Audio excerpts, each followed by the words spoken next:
नमस्कार दोस्तों, quality of India के इस प्रोग्राम में मैं आर एन विश्वकर्मा आप लोगों का बहुत बहुत स्वागत करता हूं।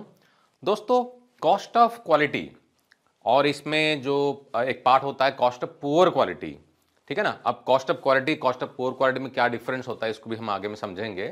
तो कॉस्ट ऑफ क्वालिटी कह लीजिए या कॉस्ट ऑफ पुअर क्वालिटी फिलहाल में हम समझ लेते हैं।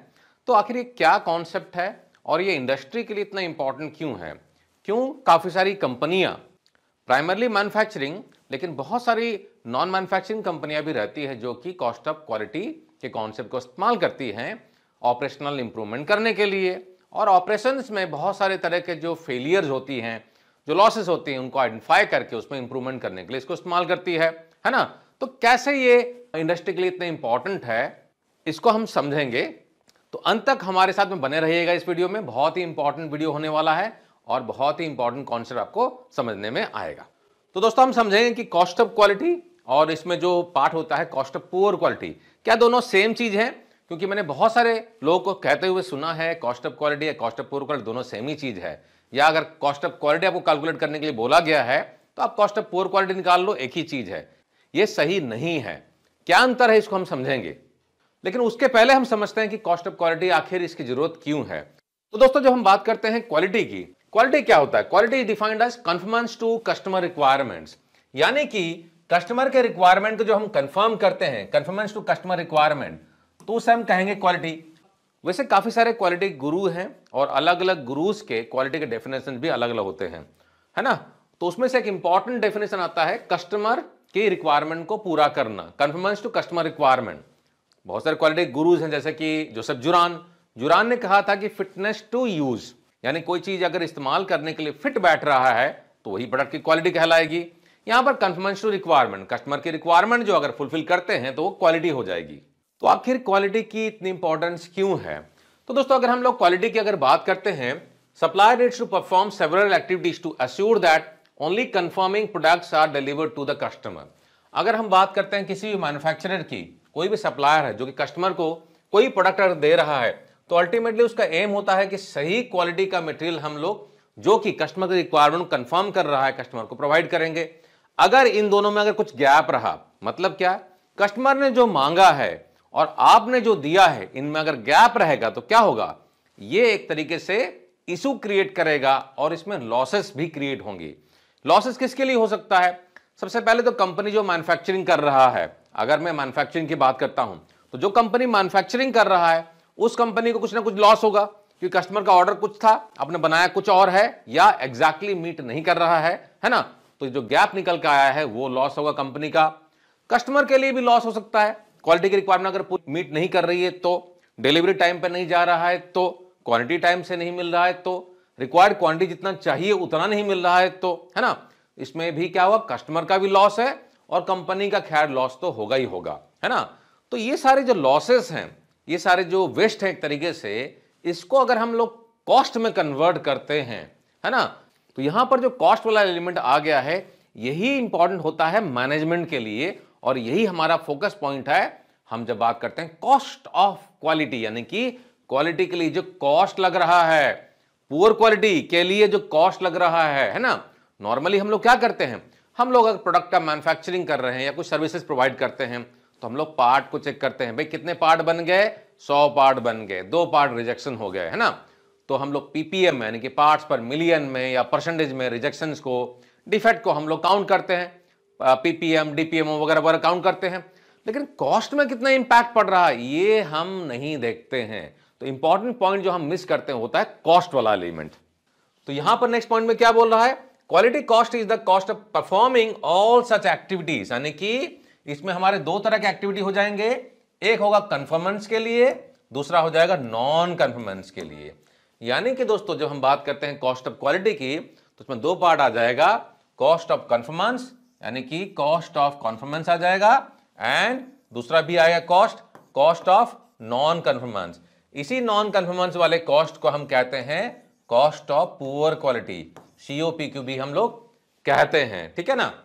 तो अगर हमें कॉस्ट कम करना है तो क्या करना पड़ेगा? यहां पर देखिए क्या लिखा हुआ है, quality cost would reduce if the probability of occurrence of any defect, non conformity, error, failure, कुछ भी कह लीजिए, सारे के सारे हमारी तरफ से क्या होते हैं? कंपनी के लिए लॉसेस क्रिएट करते हैं। At all stages of processing the products और service and the related information is lowered, यानी कि वैल्यू जो है डिग्रेड हो जा रहा है।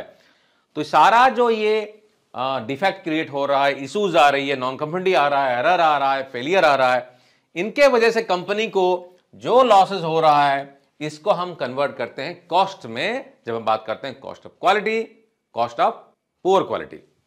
एक और इंपॉर्टेंट चीज पर डिस्कशन करते हैं, why to measure cost of quality. तो दोस्तों जब हम लोग कॉस्ट ऑफ क्वालिटी की बात करते हैं तो यहां पर एक इंपॉर्टेंट फिगर आता है, यह है जोसेफ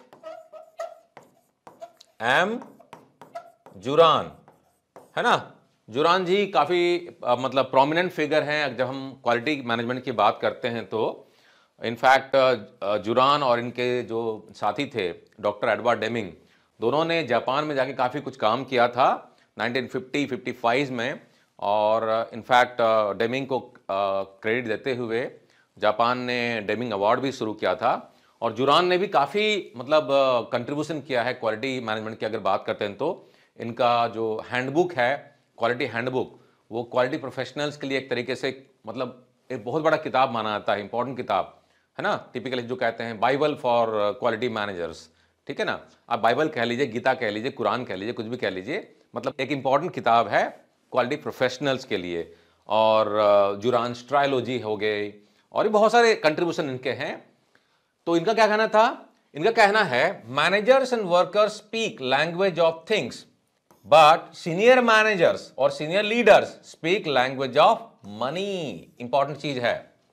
तो दोस्तों जो कंपनी चलाता है, यानी कंपनी का अगर सीईओ है, एमडी है, ठीक है, चेयरमैन ले लीजिए, जो भी ले लीजिए, टॉप मैनेजमेंट जो भी रहेगा, प्लांट हेड है, वाइस प्रेसिडेंट, कुछ भी कह लीजिए, वो लोग बिजनेस चलाते हैं, उनको बिजनेस चलाने के लिए बुलाया जाता है। तो अल्टीमेटली रिक्वायरमेंट क्या होती है, रिक्वायरमेंट होता है भैया कितना कमा के दे रहे हो, है कि नहीं। 100 करोड़ लगाया गया, एक जगह में इन्वेस्टमेंट किया गया है, प्लांट लगाया गया है, तो कंपनी एक्सपेक्ट करेगी भैया बैंक में पैसा को अगर एफडी रखते हैं तो जितना रिटर्न मिलता है उससे ज्यादा तो कमा के दोगे, 15% 20% कम से कम कमा के तो दोगे, जितना पैसा मैंने लगाया हुआ है, मोटा मोटी अगर बात करते हैं तो, ठीक है ना। तो क्या बोल रहा है, management talks language of money. तो हम लोग जो टिपिकली क्वालिटी वाला जो रिजेक्शन वगैरह होता है उसमें हम लोग क्या बोलते हैं, या जो फेलियर होती है हम लोग पीपीएम में निकालते हैं, परसेंटेज में निकालते हैं, तो वहां पर तो मनी वाले टर्म में हम डिस्कशन करते ही नहीं है।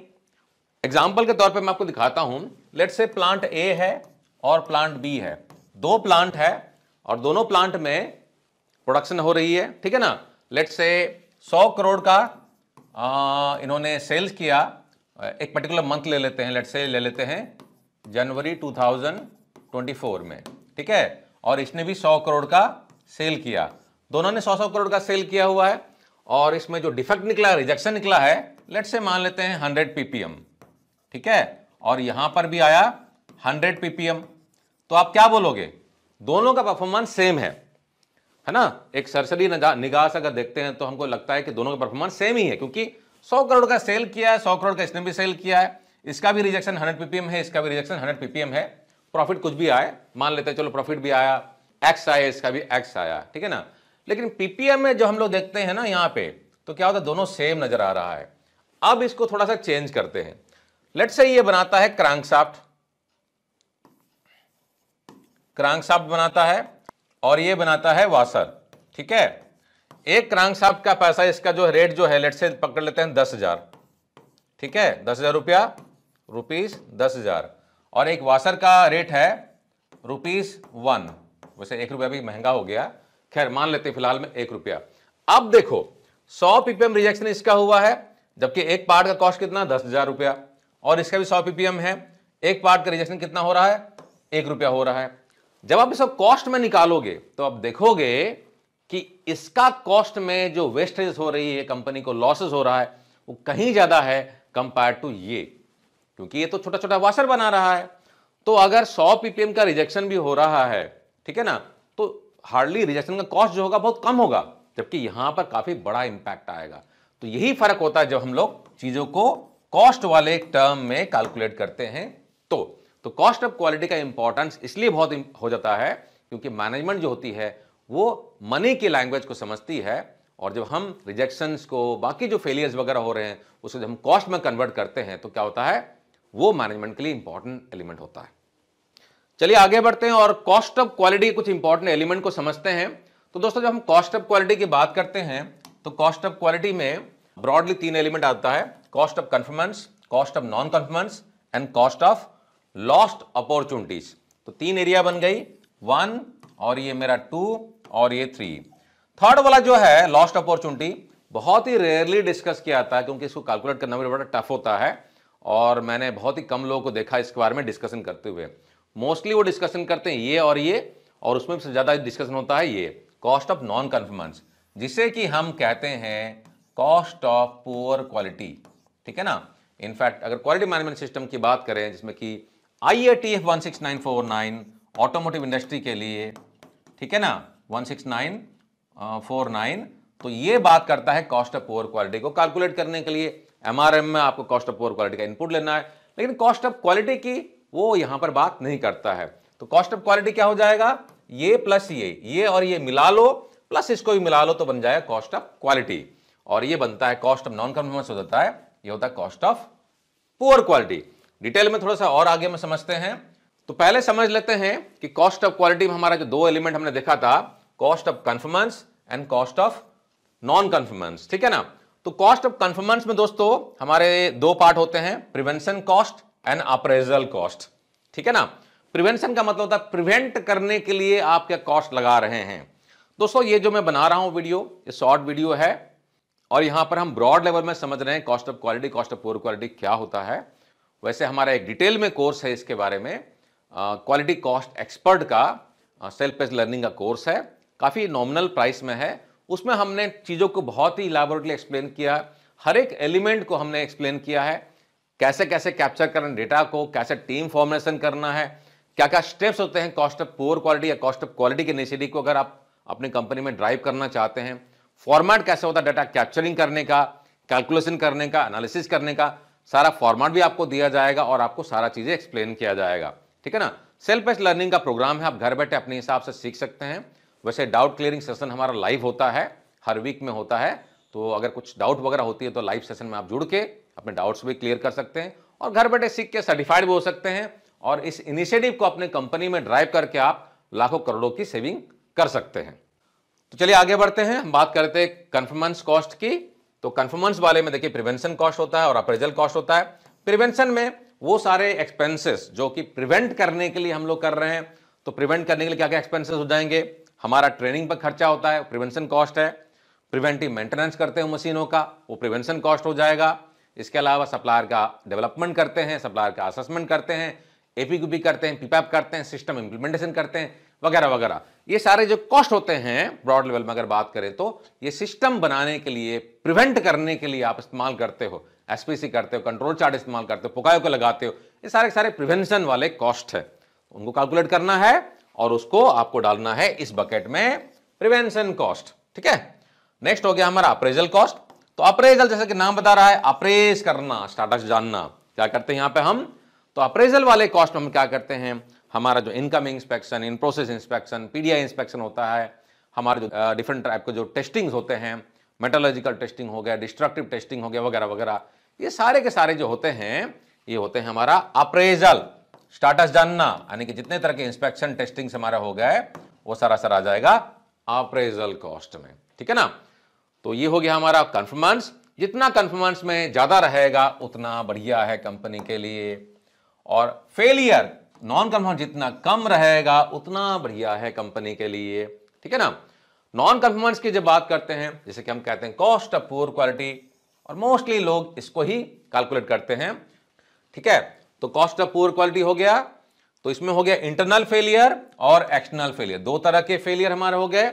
इंटरनल फेलियर मतलब हो गया बिफोर कस्टमर फाइंड्स आउट, है ना, यानी कि ये हो गया हमारा before customer finds out, customer को मिलने से पहले, यानी कि घर पर रिजेक्शन हो गया, और ये हो जाएगा after customer finds out, after customer finds out, यानी कि पार्ट बनाया आपने, डिस्पैच कर दिया, कस्टमर को मिला, तो हो गया एक्सटर्नल फेलियर मेरे घर से बाहर, और इंटरनल फेलियर मेरे घर के अंदर, कस्टमर को मिला नहीं है अभी। तो इंटरनल फेलियर में क्या हो जाएगा, मेरे इंटरनल रिजेक्शन हो गया, रिवर्क हो गया, सेग्रीगेशन हो गया, जितना भी मैं घर में कर रहा हूं सारा क्या हो जाएगा, इंटरनल फेलियर। मशीन का ब्रेकडाउन हो गया, एनसी निकला, एनसी क्लोजिंग करने में टाइम गया। कितने एलिमेंट्स को आपने लेना है ये आप पर डिपेंड करता है।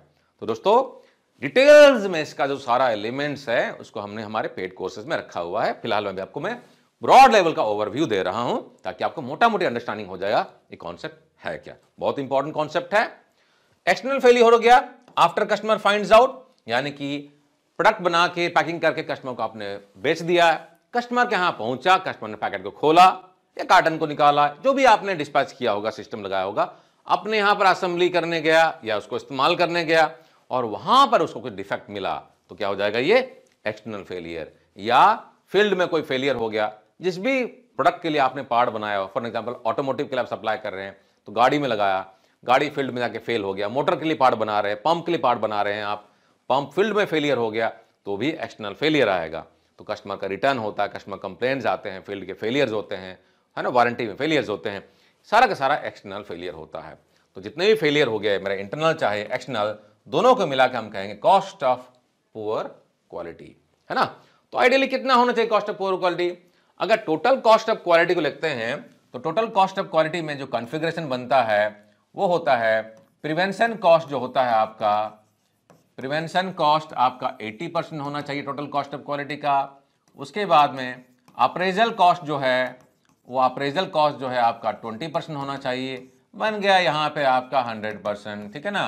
और ये जो महाराज है नॉन कन्फर्मेंस यानी कि कॉस्ट ऑफ पुअर क्वालिटी कितना होना चाहिए, ये होना चाहिए 0 अंडा। There should not be any failure at all in your organization, within the organization, or it should not be caught at the customer end also, है ना। क्या होना चाहिए ideally, there should not be any failure, that's the ideal scenario। और आपका conformance वाले में क्या होना चाहिए, ज्यादा फोकस होना चाहिए। जितना कन्फर्मेंस में फोकस ज्यादा होगा उतना फेलियर आपका कम होगा। सो हायर एक्सपेंडिचर और इन्वेस्टमेंट, हम इसको एक्सपेंडिचर नहीं बोलेंगे, इसको बोलेंगे हम इन्वेस्टमेंट, क्योंकि प्रिवेंशन करने के लिए जो खर्चा कर रहे हैं, अप्रेजल के जो खर्चा कर रहे हैं, दीज आर ऑल इन्वेस्टमेंट्स, ठीक है ना। So investment done on training programs for development of products, development of suppliers, putting poka yoke in place, ये सारी चीजें क्या हैं, ये सारे प्रिवेंशन कॉस्ट है। So higher the prevention and up to some extent appraisal, it would be helping you to minimize your cost of poor quality। ये ultimately हमारा एम होता है। मोटा मोटी समझ में आपको आ गया है। एक और एलिमेंट था जो कि हमने डिस्कशन किया था, इसको थोड़ा शॉर्ट में समझ लेते हैं। ये हो गया हमारा अपॉर्चुनिटी लॉसेस, ठीक है ना। तो ये एक पार्ट क्या है, ये एक अलग पार्ट है अपॉर्चुनिटी लॉसेस। तो ये कॉस्ट ऑफ क्वालिटी में कुछ लोग कवर करते हैं, कुछ लोग कवर नहीं करते हैं। अपॉर्चुनिटी लॉसेस बड़ा डिफिकल्ट भी होता है कैलकुलेट करना, डायरेक्ट और इनडायरेक्ट दो तरह के होते हैं। मैं आपको एक एग्जांपल देकर समझा देता हूं कॉन्सेप्ट क्या है। तो डायरेक्ट अपॉर्चुनिटी लॉसेस क्या हुआ, फॉर एग्जांपल आप किसी कस्टमर को प्रोडक्ट सप्लाई करते हैं। अब प्रोडक्ट सप्लाई कर रहे हैं, आपका शेयर ऑफ बिजनेस जो है, प्रोडक्ट एक्स सप्लाई करते हैं, कस्टमर ने 2 सप्लाई रखे हुए हैं, आपको दिया 80% शेयर ऑफ बिजनेस और किसी और को दिया है 20%।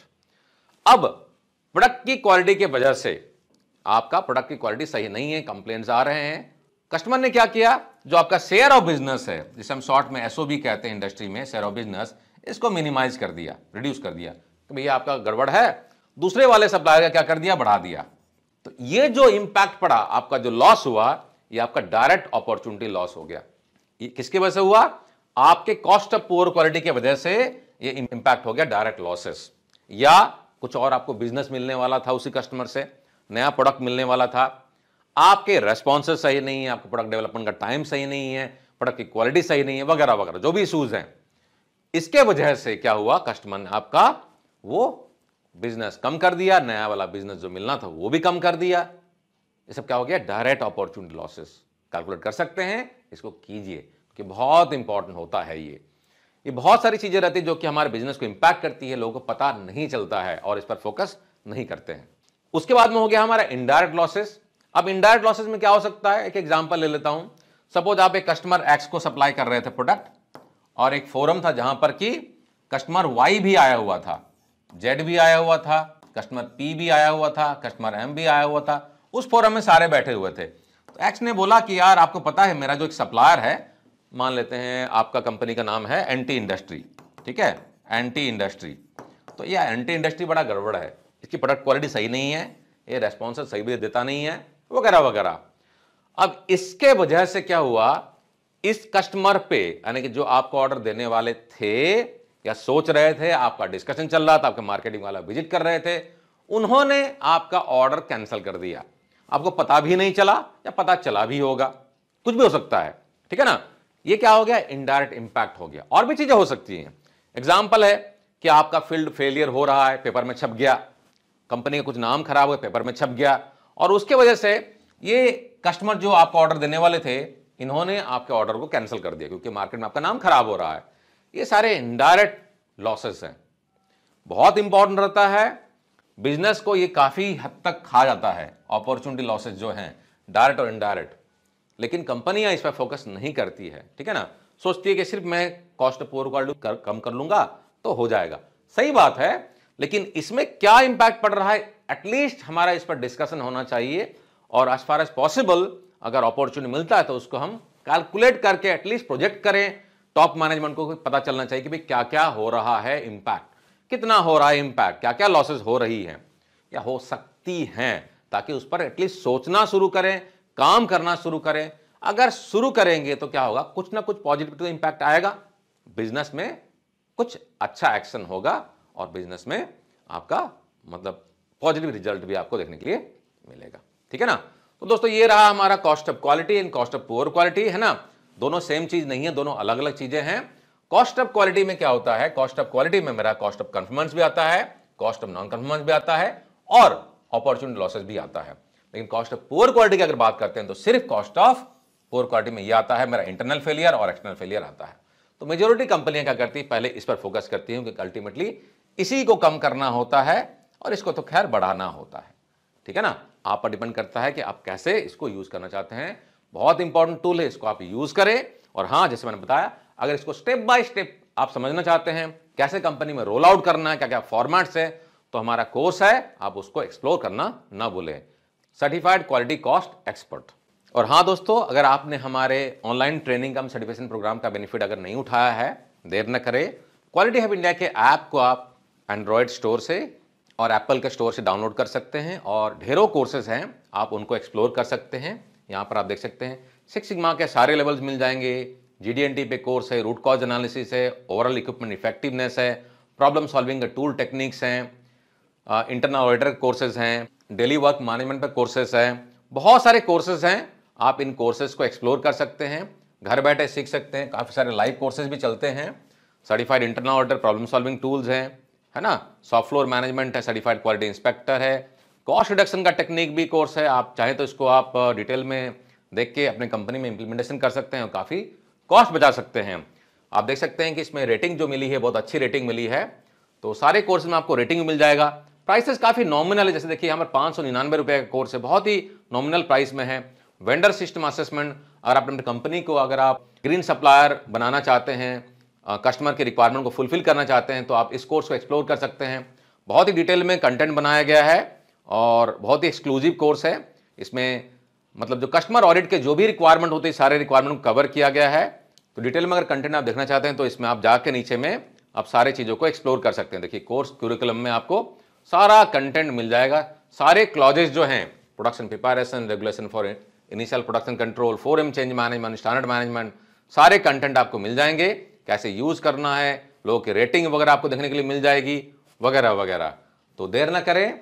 और हाँ, अगर आप अपनी कंपनी में किसी तरह से कंसल्टेंसी चाहते हैं, मैनेजमेंट सिस्टम इंप्लीमेंटेशन करना चाहते हैं, कोई भी बेस्ट प्रैक्टिसेस को अपने कंपनी में रन करना चाहते हैं, TPM है, TQM है, 6 सिग्मा है, लीन मैन्युफैक्चरिंग है, बिजनेस एक्सीलेंस है, ऑपरेशनल एक्सीलेंस के इनिशिएटिव को ड्राइव कर रहे हैं, कंपनी में आपके परफॉर्मेंस के लॉसेस वगैरह हो रही हैं, ऑपरेशनल लॉसेस हो रही हैं, कॉस्ट रिडक्शन के इनिशिएटिव को ड्राइव करना है, आप हमें याद कर सकते हैं। क्वालिटी ऑफ इंडिया आपके लिए वन स्टॉप सॉल्यूशन है किसी भी तरह के ट्रेनिंग और कंसल्टेंसी सर्विसेज के लिए। तो आप हमें कॉन्टैक्ट करें और हमारी टीम आपके यहां पर आके आपके विजन को अचीव करने के लिए, आपके ऑब्जेक्टिव को अचीव करने के लिए आपको हेल्प करेगी। नमस्कार।